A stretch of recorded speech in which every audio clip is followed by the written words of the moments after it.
लोगों को अपनी अच्छाइयाँ बताकर उनके साथ रहने की भीख मत मांगें। अपनी कुछ बुराइयाँ बताकर देखें, कौन कौन साथ चलता है, सब मालूम हो जाएगा। जिंदगी में मुखलिस लोगों को तलाश करें, मतलबी लोग आपको खुद तलाश कर लेंगे।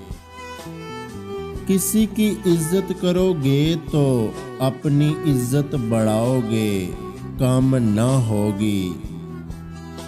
अच्छी बातें पढ़ने की आदत हो तो अच्छी बातें करने की आदत खुद ब खुद बन जाती है।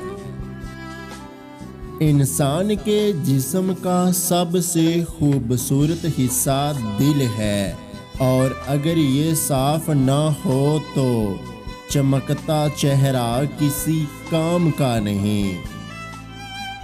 नमाज ईमान की दलील है और रोज़ा गुनाहों से डाल है, और सदका खताओं को यूं मिटा देता है जैसे पानी आग को।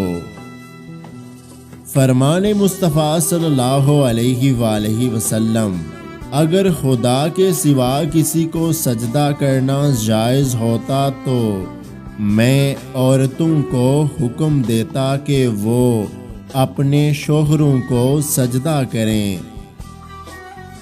फरमाने मुस्तफ़ा सल्लल्लाहु अलैहि वसल्लम, मुसलमान के मुसलमान पर 5 हक हैं: सलाम का जवाब देना, बीमार की अयादत करना, जनाजों के साथ जाना, दावत कबूल करना, छींक का जवाब देना। अगर आज की हमारी ये वीडियो आपको अच्छी लगी है तो हमारे YouTube चैनल को सब्सक्राइब करना मत भूलिएगा। अपना बहुत सारा ख्याल रखें, मुझे दुआओं में याद रखें। अल्लाह हाफिज़।